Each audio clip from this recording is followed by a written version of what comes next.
to waiting.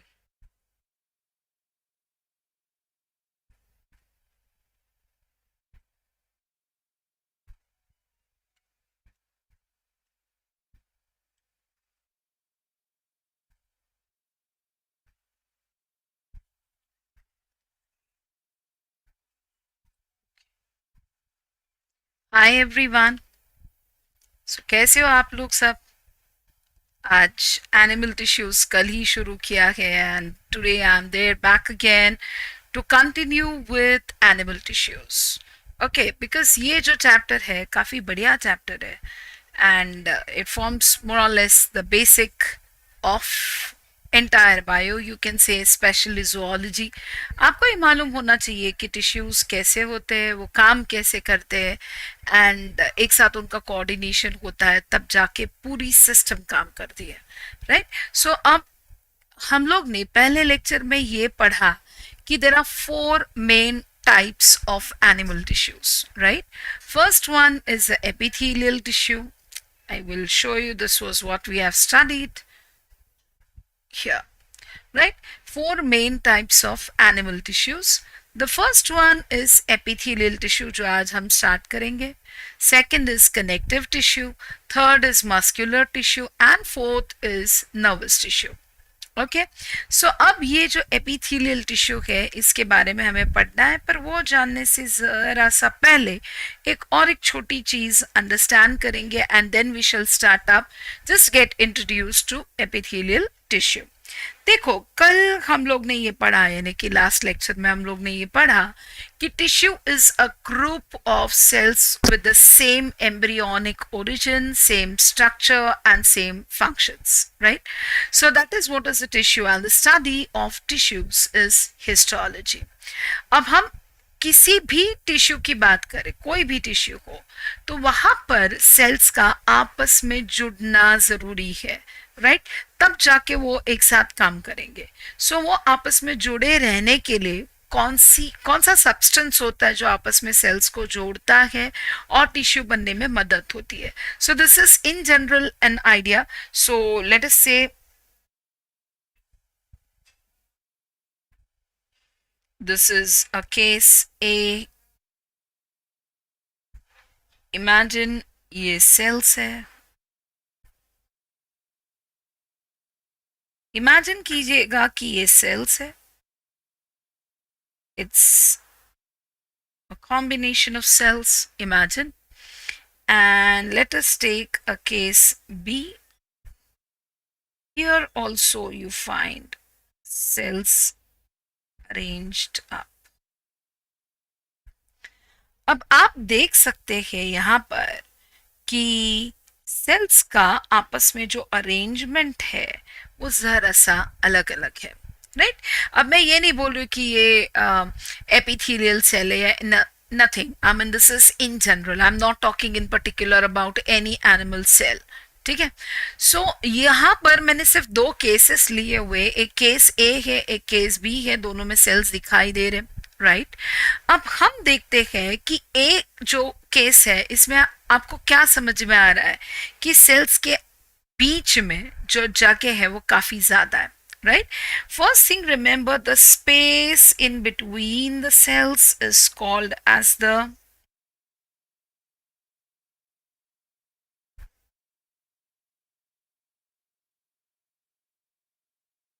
intercellular space. Okay, now compare this up with case B and C। क्या नजर आ रहा है कि इंटरसेल्यूलर स्पेस यानी दो सेल्स के बीच की जो जगह है वो एक केस में, यानी कि कंडीशन ए जो हम लोग ने कंसिडर की है यहाँ पर, वहां पर इंटरसेल्यूलर स्पेस बहुत ज्यादा है, और कंडीशन बी जो है या जो एग्जाम्पल के तौर पे लिया गया है वहां पर बी में आप देखेंगे कि सेल्स एक दूसरे के काफी नजदीक है। So in case of a we say that the cells are loosely arranged, okay? And in case of B I shall call it as the cells are compactly arranged, or I can even say they are closely arranged. अब इसमें clue है। अब ये clue क्या है कि जब हम कहते हैं लूजली अरेंज, मतलब दो सेल्स के बीच का जो इंटरसेल्यूलर स्पेस है ये काफी ज्यादा है। और जब मैं कह रही हूं compactly arrange, closely arrange, tightly arrange, तो इसका मतलब होता है कि सेल्स के बीच की जो जगह है वो काफी कम है। ठीक है।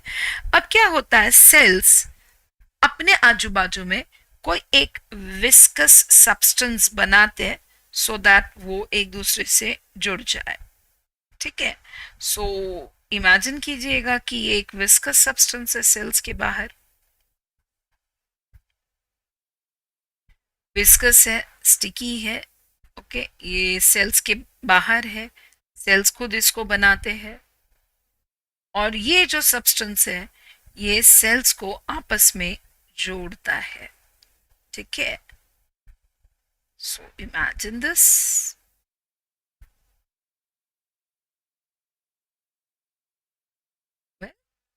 या ओके, एंड यहां पर भी ये सब्सटेंस मौजूद है। अब ये जो सब्सटेंस है जो सेल्स खुद बनाते हैं अपने आजू बाजू में होता है for the cells to stick to each other and form a tissue. This cementing substance is called as matrix. It is called as matrix. This is nothing but it is a cementing substance. Cement कैसे bricks को जोड़कर एक wall बनाता है? You know, cement it helps in what? Forming up a wall by joining up the bricks. In the similar way यहाँ पर matrix जो है, जो एक विस्कस सब्सटेंस है, वो सेल्स को आपस में जोड़कर एक टिश्यू बनाने में मदद करता है। ठीक है। सो ये कॉन्सेप्ट है। अब जो चार तरह के एनिमल टिश्यूज है, राइट, एपिथेलियल है, कनेक्टिव है, मस्क्यूलर है और नर्वस टिश्यू है। आपने इसमें ये याद रखना है कि हर एक टिश्यू में अरेंजमेंट जो सेल्स का होता है वो अलग अलग किस्म का है। या तो वो लूजली अरेंज सेल्स है या कॉम्पैक्टली अरेंज सेल्स है। उसके हिसाब से इंटरसेल्यूलर स्पेस जो है, सेल्स के बीच की जो जगह है वो कम ज्यादा है। अगर वो जगह बहुत ज्यादा है तो but obvious amount of matrix वहां पर ज्यादा है। और अगर सेल्स कॉम्पैक्टली अरेंज, जैसे कि ये बी केस में आप देख सकते हो यहाँ पर, राइट, यहाँ पर इसको थोड़ा सा जूम कर देती हूँ। ठीक है।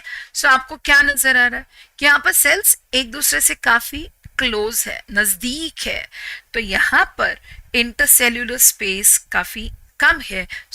मैट्रिक्स का प्रमाण जो है, the proportion of matrix is obviously going to be laser.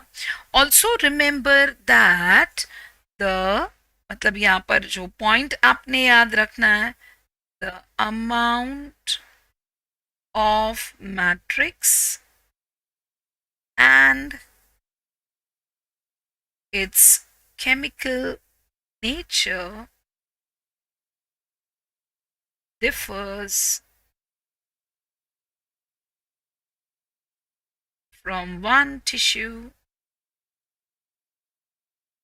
to another. अभी एक बहुत ज्यादा इंपॉर्टेंट पॉइंट है कि मैट्रिक्स का जो प्रमाण है, प्रपोर्शन है, अमाउंट है, ये हर एक टिश्यू में सेम नहीं होगा। और ऑल्सो रिमेंबर दैट उसमें जो मौजूद केमिकल्स है, उसका केमिकल नेचर जो है, ये भी एक टिश्यू से दूसरे टिश्यू तक डिफर करता है। फॉर एग्जाम्पल अगर हम लेने जाए, just for you to know, okay, we have bones in the body and we have blood in the body. ये दोनों भी कनेक्टिव टिश्यूज है। ठीक है। पर बोन हम जब देखते हैं तो उसका मैट्रिक्स कैसा है? It's hard, it's rigid and it's solid. Whereas blood में कनेक्टिव टिश्यू कैसा है? इट्स लिक्विड, तभी हम उसे कहते हैं लिक्विड कनेक्टिव टिश्यू, राइट। कहना ये चाहती हूँ कि मैट्रिक्स का प्रोपोर्शन, मैट्रिक्स का केमिकल नेचर हर एक टिश्यू में सेम नहीं होता। Okay, so this is what you would remember, and now I shall take you to the introductory part of epithelial tissue. So, let's start.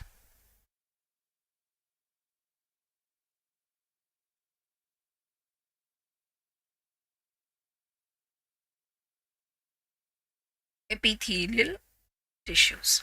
देखो epithelial tissues को हम sections में पढ़ेंगे, थोड़ा थोड़ा थोड़ा करके ये चैप्टर पढ़ेंगे. But before that I want something from you. No no no money. I just want you to subscribe to my channel, spread this word among your friends and start studying with me. जैसे कि मैं बता चुकी हूँ पहले वाले video में कि बहुत सारा दिमाग में चालू है कि मुझे पहले वाले पेपर्स सॉल्व करने, एमएचटी सीईटी के भी पेपर्स यहाँ पर लेने, जिनको बायोलॉजी थोड़ा सा टफ लगता है उनके लिए कुछ करना है, एनसीईआरटी टेक्स्ट बुक पढ़ना है, कोई लाइव सेशन चलना है, you know, for studying together, so and so on. But for all this I require your moral support. So please please please do subscribe to my channel. Okay, यहाँ पर मेरे साथ साथ और भी सारे सब्जेक्ट्स के टीचर्स हैं जो अलग अलग सब्जेक्ट्स के आपको ट्रिक्स देने वाले हैं. सो आपका फायदा ही होने वाला है. आपको सिर्फ क्या करना है, आपको चैनल को सब्सक्राइब करना है, शेयर करना है, बहुत सारे फ्रेंड्स के साथ हमारे साथ जुड़े रहना है, पढ़ना है, आपकी जो भी सजेशंस है, कमेंट्स है वो देने. And please do not forget to hit the like button because that's going to be acting as my ATP. सिर्फ चाय कॉफी से थोड़ी चलेगा, है कि नहीं. अब एपिथेलियल टिश्यूज की जब बात करें तो अगर आपको याद हो तो मैंने कहा था कि this is basically a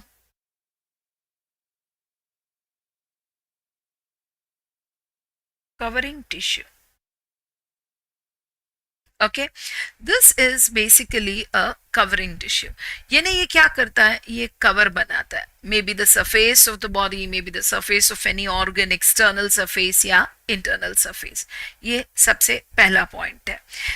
and it is a covering tissue. ये बिना भूले आपको लिखना होता है. अभी मैं जो पढ़ा रही हूँ ये जनरल कैरेक्टरिस्टिक फीचर्स है एपिथेलियल टिश्यूज के. मैं कोई भी सब टाइप अभी नहीं पढ़ा रही हूँ. मैं शुरुआत कर रही हूँ only and only with the general characters of epithelial tissues. अब ये मैं क्यों करी उसकी भी एक वजह है. बहुत बार जब हम पेपर्स देखते हैं, चेक करते हैं तो ऐसा दिखता है कि बच्चे लोग स्ट्रेस में आ जाते हैं जब एक आध इसमें से एक आध एपिथेलियल टिश्यू पे शॉर्ट नोट लिखने के लिए कहा गया तो बच्चे सोचते अरे इसमें क्या लिखा जाए, मतलब points, numbers of the points, ये सब देखने लग जाते हैं. अरे यार मेरे 3 ही पॉइंट्स हुए, मेरे 2 ही पॉइंट्स हुए, फलाना फलाना. एक्चुअली कितना इजी है. ये जो जनरल कैरेक्टर्स है ये आप पढ़ो, ठीक से पढ़ो, परफेक्टली पढ़ो, मेरे साथ पढ़ो, एंड देन फिर मैं आपको बताऊंगी कि इसी जनरल पॉइंट में थोड़ा बहुत यहाँ वहाँ सीक्वेंस चेंज करने के बाद आप कोई भी एपिथेलियल टिश्यू को यू एक्सप्लेन कर सकते हो एंड स्कोर कर सकते हो. ठीक है, सो जुड़े रहिएगा. So first thing, it's a covering tissue. Second thing I told you yesterday, that is this tissue is derived from ectoderm or mesoderm और एंडोडर्म. ये क्या है, तो ये होते 3 जर्माइनल लेयर्स जो मैं पहले लेक्चर में बता चुकी हूँ कि ये 3 जर्माइनल लेयर्स बनते कैसे हैं. ठीक है, सो एक्टोडर्म से भी कोई कोई एपिथेलियल टिश्यूज बनेंगे, कोई मीजोडर्म से बनेंगे तो कोई एंडोडर्म से बनेंगे. ये हुआ एपिथेलियल टिश्यूज का ओरिजिन. ठीक है, अब एपिथेलियल टिश्यूज में जो सेल्स होते हैं तो the cells are polygonal or they can be cuboidal or they can be columnar in shape.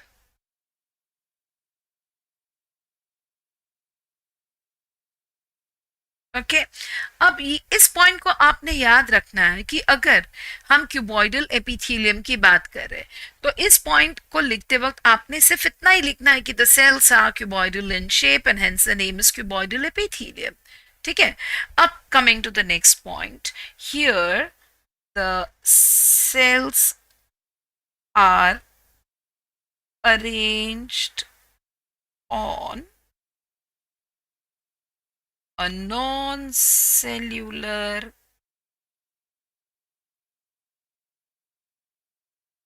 basement membrane. अब ये बहुत ज्यादा important point है. The cells lie on a non-cellular basement membrane. यानी क्या? अब for an instance I shall draw something here for you to understand it. So देखना.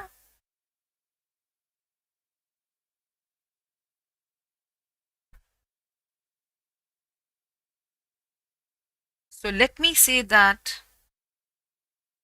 this is the non-cellular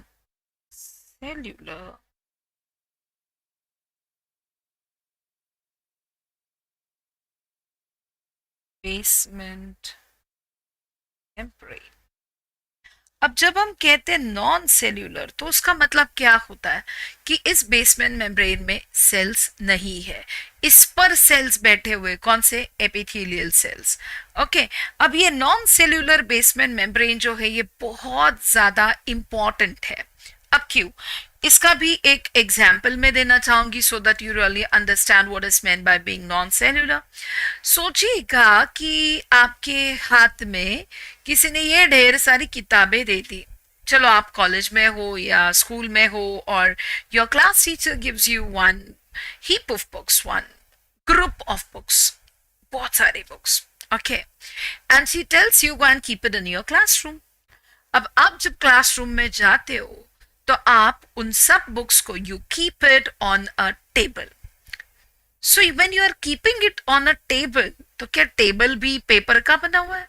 no, table is something which is supporting the books.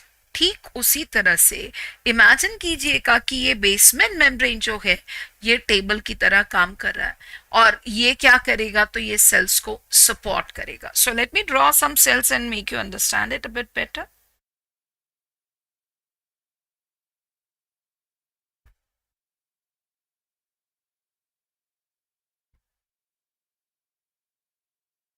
This is in general.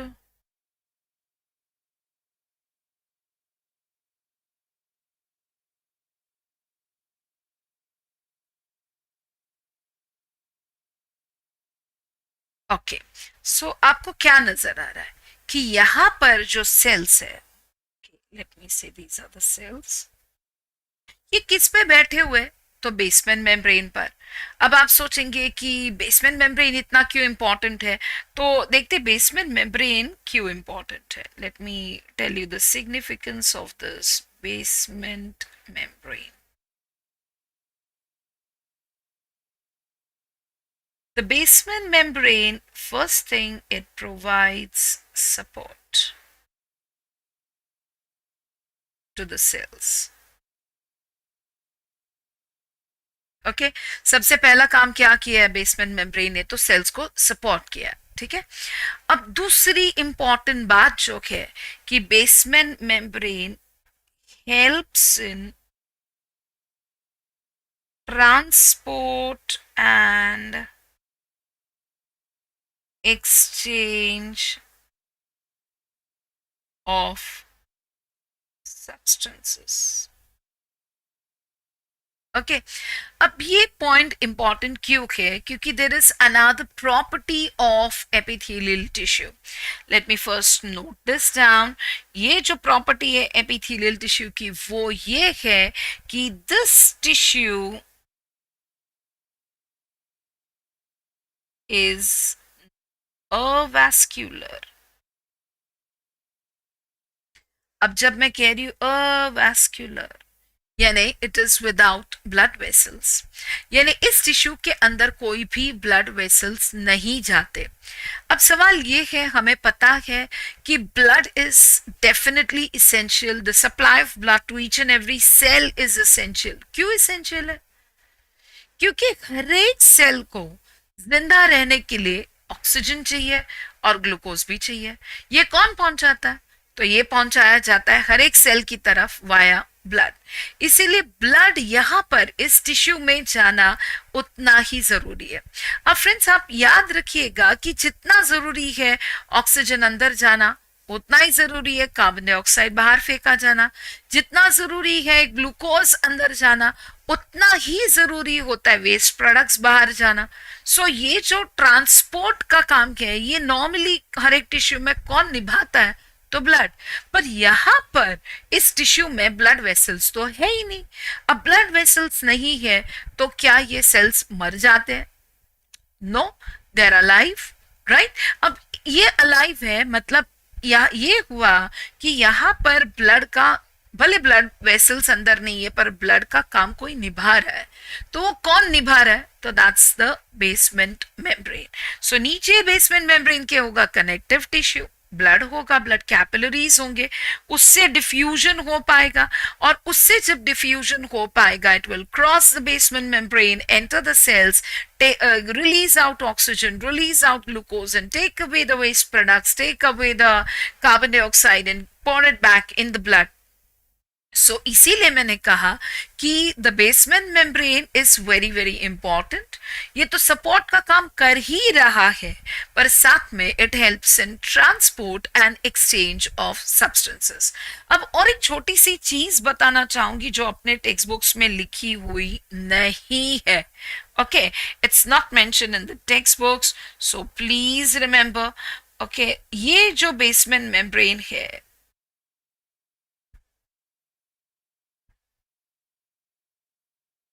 the basement membrane is chemically composed of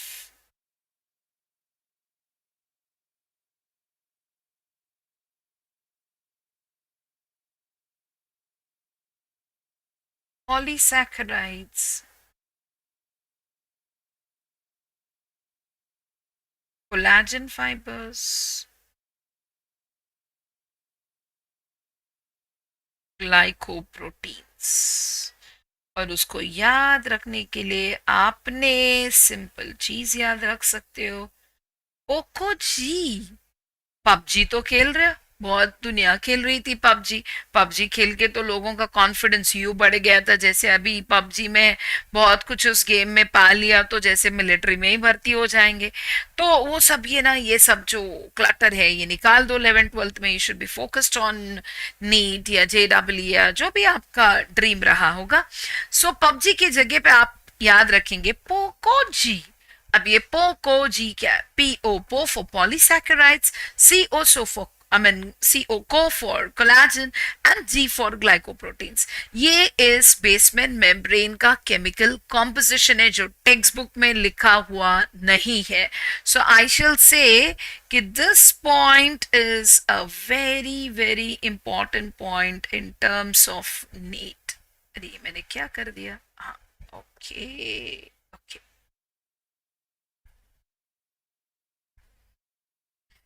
This is a very, very important point for your NEET exam.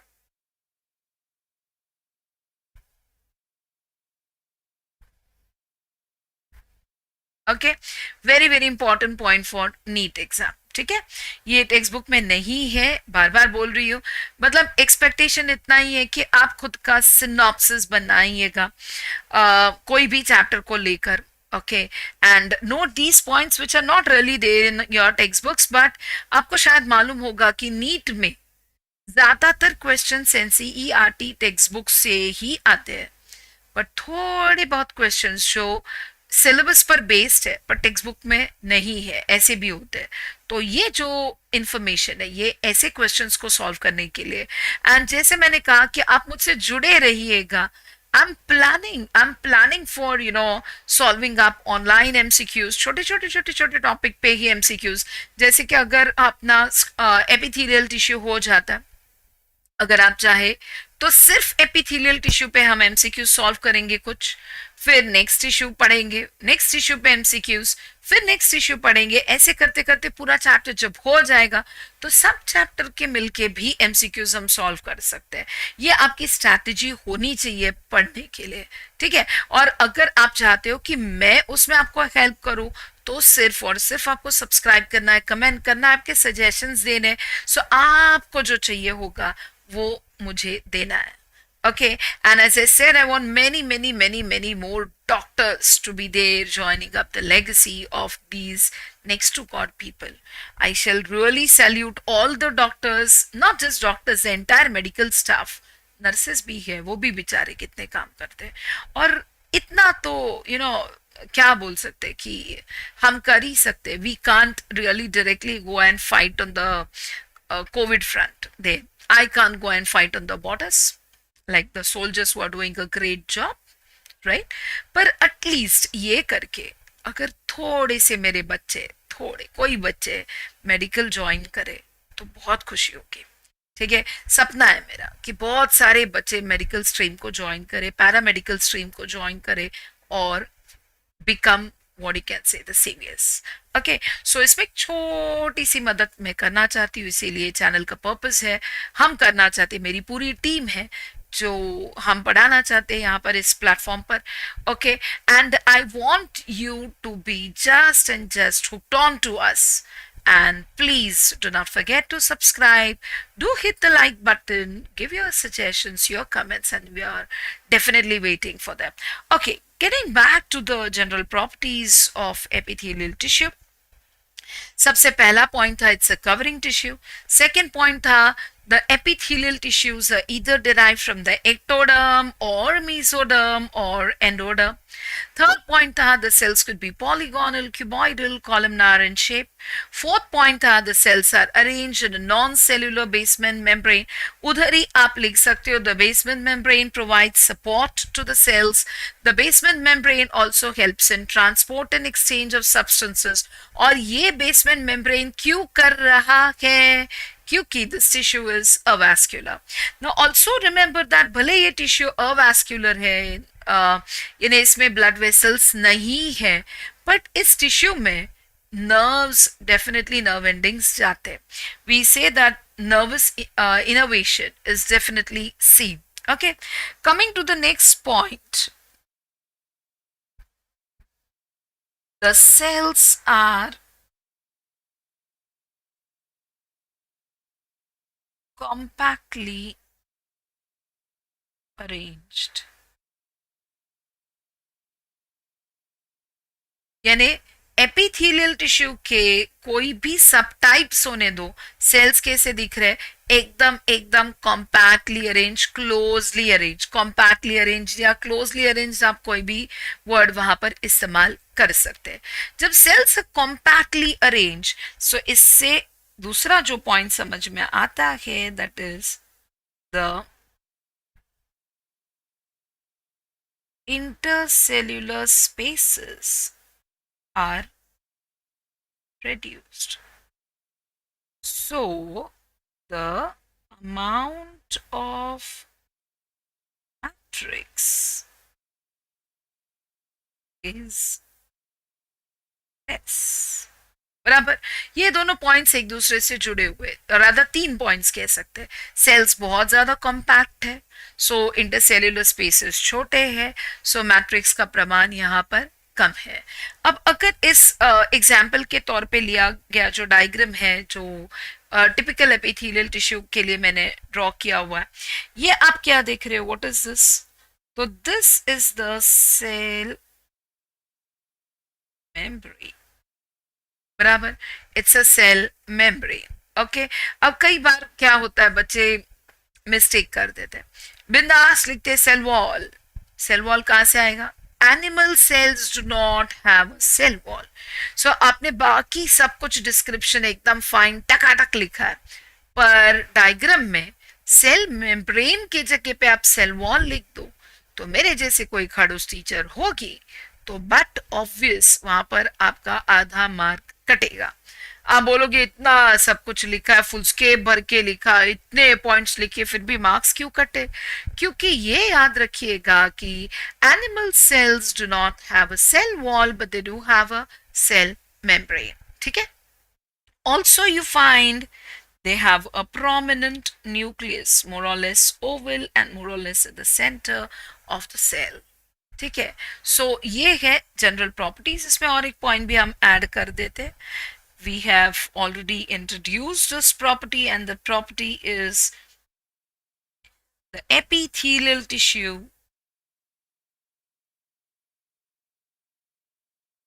is of two main types.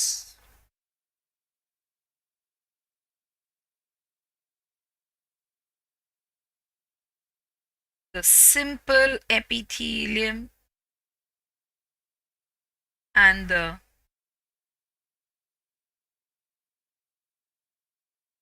Compound epithelium. अब दोनों में फर्क क्या है? थोड़े थोड़े फर्क है। Simple epithelium is the one which is made up of a single layer of cells, whereas compound epithelium is the one which is made up of many layers of cells. ये एक बेसिक डिफरेंस है। इसमें सब types भी है। अब इसमें से सिंपल एपिथेलियम हम पहले पढ़ेंगे। ठीक है। अब सिंपल एपिथेलियम में सबसे पहला होता है जो पढ़ना है हमें, squamous, that is pavement epithelium.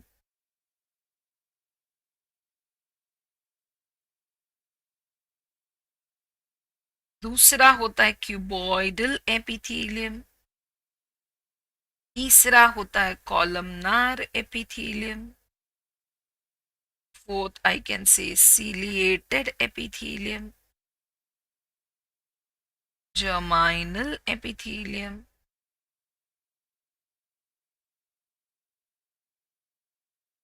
neurosensory epithelium, and even I can put pseudostratified epithelium in the same. Okay. So और एक डाल सकते हैं हम लोग, ग्लैंड्यूलर एपिथेलियम, से क्यों भूले, इसको भी डाल देते इसमें। सो ये है अलग अलग किस्म के सिंपल एपिथेलियल टिश्यूज। और कंपाउंड एपिथेलियम में होता है स्ट्रैटिफाइड एपिथेलियम, ये हम बाद में पढ़ेंगे। So let's start with the first one, that is simple epithelium. ठीक है। So I write up here,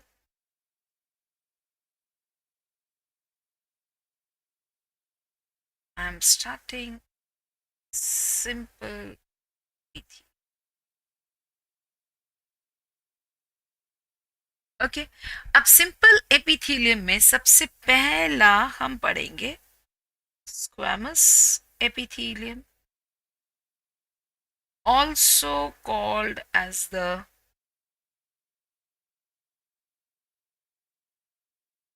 pavement epithelium. Okay. हम पढ़ने जा रहे squamous, that is pavement epithelium.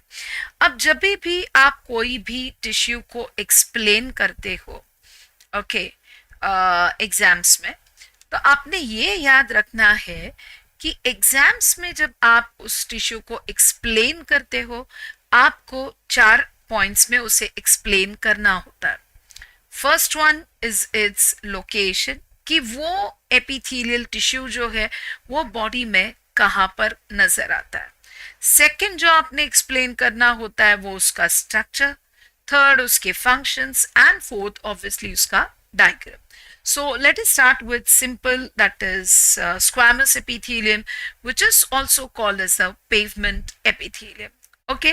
अब सबसे पहला, जैसे मैंने आपको कहा कि हमने लिखना है उसका लोकेशन।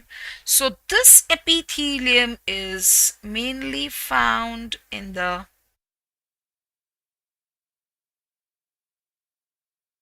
blood vessels,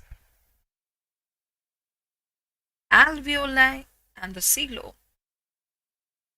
मेन बात, अब ब्लड वेसल के अंदर जब ये एपिथेलियम होता है तो हम उसे कहते हैं endothelium.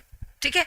Alveoli are present in the lungs. They're small sac-like structures, grapes जैसे दिखाई देते वो होते. Alveoli which are involved in the exchange of gases. Coelom is the open space inside the bodies of organisms. So ये है उसका location. अब हमें पढ़ना है उसका स्ट्रक्चर. ठीक है. अब स्ट्रक्चर इजियर पढ़ने के लिए हम एक काम करेंगे कि हम एक डायग्राम बना लेते हैं. ठीक है. अभी अभी जो मैंने बनाया था ठीक उसी तरह से.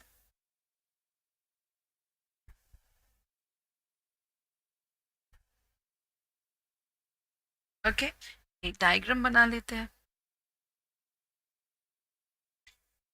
अब आप जान ही चुके होंगे कि ये डायग्राम में क्या है.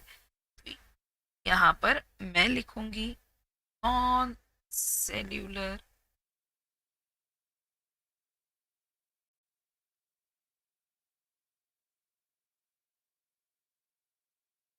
Basement membrane. It is non cellular basement membrane. So अभी स्ट्रक्चर जब आप इसका एक्सप्लेन करेंगे आप क्या लिखेंगे. The cells lie on a non cellular basement membrane. तुरंत बाद आप ये भी लिख सकते हो कि the cells this tissue is non vascular.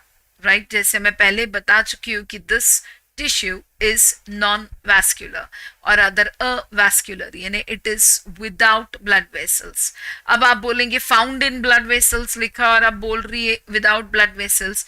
तो ये जो टिश्यू है ये ब्लड वेसल के अंदर है पर इस टिश्यू के अंदर ब्लड वेसल्स नहीं है. हम घर में रहते हैं, घर हम लोग में नहीं रहता. Something similar to this. ठीक है. सो ये जो टिश्यू है इसमें आप क्या लिखेंगे कि इट इज अ वैस्कुलर यानी it is without blood vessels. ठीक है. ये अभी मैं बता रही हूँ. होमवर्क के तौर पे आप करिएगा, ऑनेस्टली करिएगा. ठीक है. सो पॉइंट नंबर 1 आपने लिखना है कि ये टिश्यू ज्यादातर कहाँ दिखता है. तो it is found in the blood vessels, alveoli, coelomic cavity, etc. Second point आपने लिखना है the cells lie on a non-cellular basement membrane. Third, the basement membrane provides support and also helps in transport and exchange of substances. फिर आप लिखेंगे कि this tissue is avascular. अब ये general points लिख दिए. अब चलते हैं हम सेल्स की तरफ. ठीक है. अब जो सेल्स है, let us draw the cells.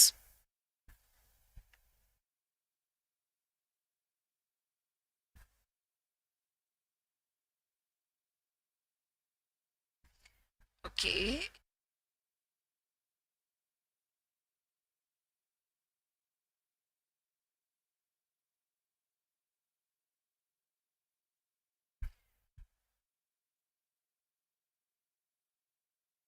से हम ऐसे भी प्रेजेंट करा सकते हैं. ओके. अब आप सोच रहे होंगे कि ये सब क्या है तो बताती हूँ. ठीक है. ये अपना नॉन सेल्यूलर बेसमेंट मेम्ब्रेन हो गया. अब मैं कहूंगी कि दीज आर द सेल्स. ठीक है. ये सेल्स का अपाइकल सरफेस है यानी अपेक्स है. ठीक है. अगर देखेंगे आप तो सेल्स का ये न्यूक्लियस है जो मोरलेस सेंटर में है.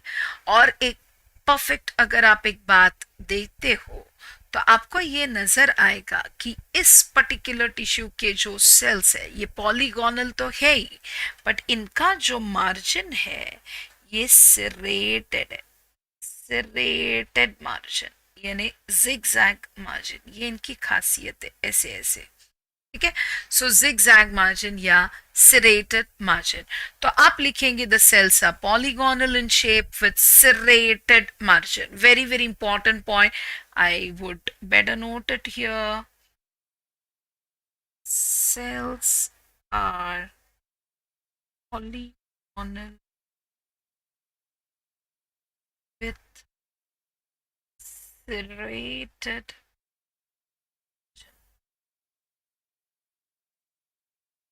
Okay, borders. अब ये जो सेल्स है again what do you find they are compactly arranged. So एक मैं आपको बना के ही दिखाती हूँ. Cells are compactly arranged. अब तुरंत बाद इसका जो कॉमन पॉइंट है वो भी आपने लिखना है. सेल्स आर कॉम्पैक्टली अरेंज के बाद आप क्या लिखेंगे? बट ऑब्वियस आप लिखेंगे the intercellular spaces are reduced. अब इससे जुड़ा हुआ पॉइंट क्या है?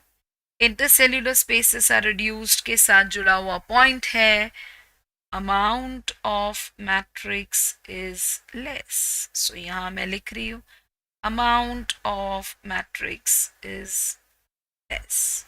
ठीक है, फिर हम लोग ने क्या लिखना है? The tissue is vascular. ये भी पॉइंट आपने लिखना है. क्लियर है? या so this is a vascular tissue and it shows a prominent nucleus more or less at the center. This nucleus could be rounded or it could be an oval nucleus, but it's at the center of the cell. ठीक है, centre of the cell. अब देखते इसके functions क्या है. और एक चीज आपने याद रखनी है कि फंक्शंस जो होते हैं किसी भी एपिथेलियल टिश्यू के, तो मेन तो फंक्शन होता है प्रोटेक्शन. ओके, अब जो प्रोटेक्शन के साथ साथ जैसे उसका लोकेशन चेंज होगा तो उसके फंक्शंस भी चेंज होते हैं. अब यहाँ पर फंक्शंस आपको याद रखने हैं स्क्वैमस एपिथेलियम के. Before that let me also tell you one thing. ये जो सेल्स है वो एक दूसरे से कैसे जुड़े हुए? Because of the serrated margin they are tightly fitting, and this gives a appearance as what you can say like that of the tiles on the footpath. And this is the reason why this tissue is also called as pavement epithelium. So ये आपको give reason के तौर पे पूछा जा सकता है कि why is it called as a pavement epithelium? So because the cells are compactly arranged like tiles on the floor, and hence this tissue is also called as pavement epithelium. अब function में पहला function होगा protection. Covering tissue है भाई तो protection रहेगा ही, right? Then I can say it helps in absorption. It absorbs, it helps in transport. Also, it helps in secretion and filtration. Okay, so this is what is it. अब यहाँ पर आप याद रख सकते हैं PAT SF. Functions of pavement epithelium. P for protection, A for absorption, T for transport, S for secretion and F for filtration.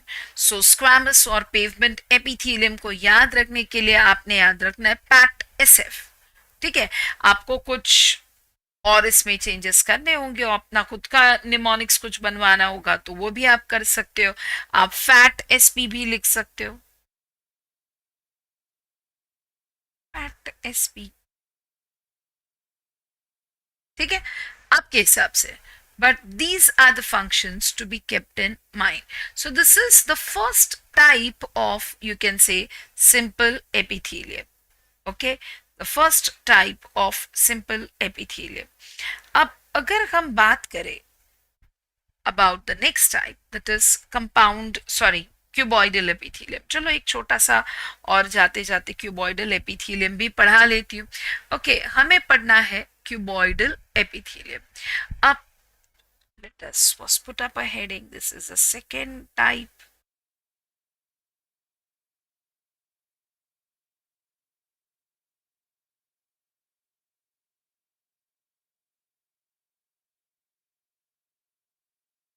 Okay, cuboidal epithelium.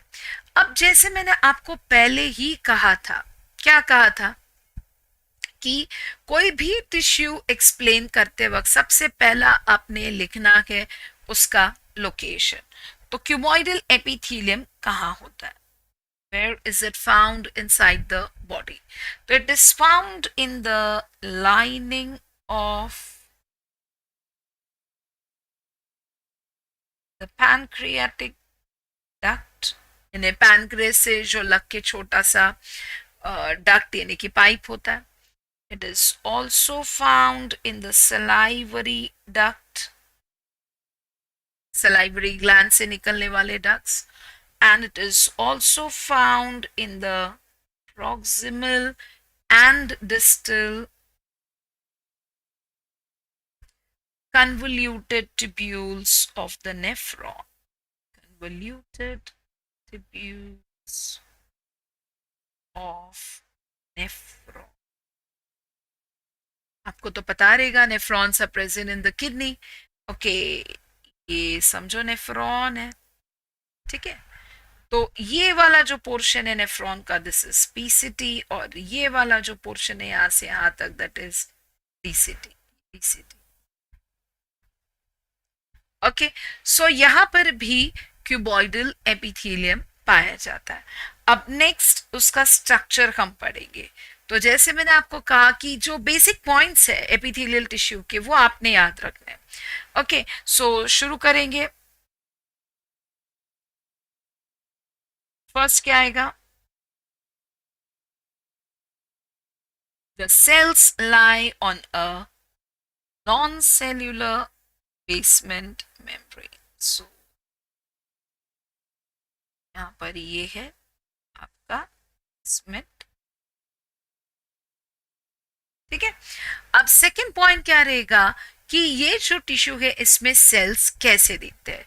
तो the cells in this tissue are cuboidal cells. Okay, क्या कहा मैंने? Cuboidal cells, यानी cube जैसे cells है. ठीक है, so let me draw.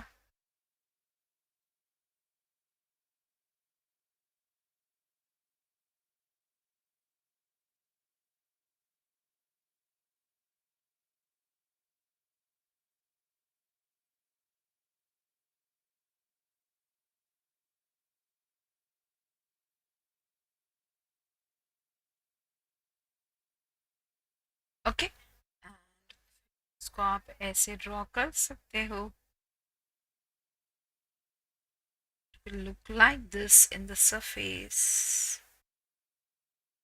Okay, तो अब मैं यहाँ लेबल कर रही हूँ. ये क्या है? तो ये है cuboidal cells. Now, what is meant by this cuboidal cells? The length, the breadth and the depth of the cells is almost same. ठीक है, and this is the reason why हम लोग जब बोलते cube, length breadth depth same, तभी आप उसे कहते हो क्यूब, राइट? सो इन सेल्स का भी ऐसा है, their length, their breadth, their depth is almost same, and this is the reason why the cells look like a cube, hence the name cuboidal epithelium. जैसे कि squamous epithelium का अलग नाम क्या था? pavement. क्यों? because they look like the tiles on the floor, footpath, pavement, इसीलिए उसे हम कहते हैं pavement epithelium. वैसे यहाँ पर जो cells है वो cube की तरह दिखते हैं, इसीलिए this is called as cuboidal epithelium. Also we find that they have a spherical nucleus. Okay, and where is it? Again, you have to remember it is more or less at the center. Okay, it is at the center. So it has a spherical nucleus at the center of the cell. Okay, अब देखना ये कि ये जो nucleus है उसके बाजू में ऑब्वियसली कोई कोई लोग पूछते हैं, इसीलिए भी मैं यहाँ पर लेबल कर रही हूँ. न्यूक्लियस के आजू बाजू में सेल्स के अंदर तो क्या होता है? साइटोप्लाज्म. ठीक है, बेसमेंट मेम्ब्रेन के नीचे क्या होना है? Connective tissue. अगेन इसके अगर डिस्क्रिप्शन की बात करें तो आप लिखेंगे the cells are compactly arrange. The cells are, okay, pehla point, the cells are arranged in the basement membrane. Second point, the cells are compactly arranged. Third point, the intercellular spaces are reduced. Fourth point, the amount of matrix is less. Fifth point, the cells are cuboidal in shape and hence the name cuboidal epithelium.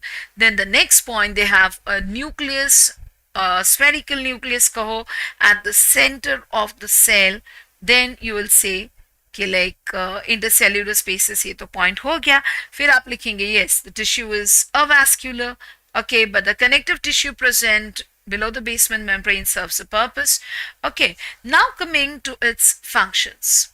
अब सोचिएगा, जैसे मैंने कहा कि जैसे location change होगा वैसे functions change होते हैं, तो इसका मेन फंक्शन क्या आएगा? इसके दो मेन फंक्शंस आएंगे, एक है एब्सॉर्प्शन और दूसरा है secretion. Okay, absorption and secretion are the main functions done by cuboidal epithelium. Okay, very easy to remember. आप देख सकते हैं डक्ट में पैनक्रियाटिक डक्ट, सलाइवरी डक्ट, तो वहां पर दीज आर द ग्लैंड्स, और ग्लैंड्स का काम क्या होता है? सिक्रीशन. सो यहाँ पर एब्सॉर्प्शन, पहले वो एब्जॉर्ब करेंगे, सिक्रीशन भी होगा यहाँ पर. और जब वो PCT DCT of the nephron है, नेफ्रॉन में, तो यहाँ पर एब्सॉर्प्शन का काम होता है. सो ये इस एपिथीलियम की वजह से होता है. एंड जब क्यूबॉइडल एपिथीलियम नेफ्रॉन के अंदर होता है, स्पेशली पीसीटी के अंदर, तो इट्स डिस्टल एंड, यानी फादर एंड जो होता है, जो दूर वाला एंड जो होता है, it shows presence of microvilli. ये आप पढ़ेंगे जब आप नेफ्रॉन को पढ़ेंगे. ठीक है, सो ये था cuboidal epithelium. Now I think columnar epithelium पढ़े या नहीं पढ़े? Let's take a break then, है ना? एक ब्रेक ले लेते हैं और रोज रोज मिलते ही रहेंगे, क्योंकि एक एक ही क्या बोलते, एक ही सेक्शन में पूरा चैप्टर थोड़ी ना खत्म करना है. हमें हमें धीरे धीरे करके पढ़ना है. ओके, हमें धीरे धीरे करके पढ़ना है. And as I have told you that we will be meeting many more times. And again, a gentle reminder, please, please, please like, subscribe, and keep on commenting and sharing up this link with as many friends as possible. We are definitely going to come with many more videos on many more subjects. So stay tuned to our channel, and thank you so much for being with me.